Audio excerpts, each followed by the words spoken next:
So, magandang umaga, tanghali at gabi sa inyong lahat ng nakikinig ng audio record na ito. Ang Bible verse natin for today is Ephesians chapter 3 verse 17 to 19. Naway manatili si Kristo sa inyong mga puso sa pamamagitan ng inyong pananalig. Dalangin ko na ang pag-ibig ang maging ugat at pundasyon sa lahat ng inyong gawain upang inyong lubusang maunawaan kasama ng mga hinirang ng Diyos kung gaano kalawak, kahaba, kataas at kalalim ang kanyang pag-ibig, at naway maunawaan ninyo ang pag-ibig ni Kristo na hindi kayang abutin ng pag-iisip, at sa gayoy mapuspos kayo ng buong katangian ng Diyos.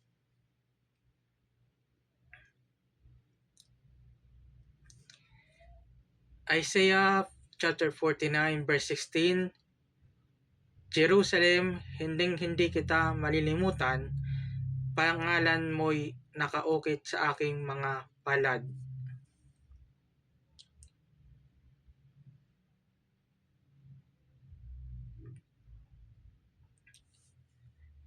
John chapter 15 verse 9, kung paanong iniibig ako ng Ama, gayon din naman iniibig ko kayo, manatili kayo sa aking pag-ibig.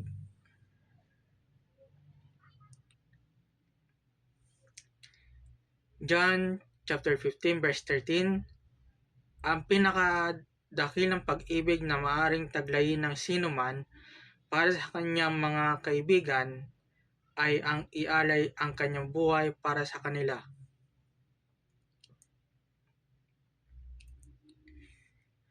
The Epistle of Paul the Apostle to the Romans chapter 5 verse 6 to 8, sapagkat noon tayo'y mahihina pa, namatay si Kristo sa takdang panahon para sa mga makasalanan.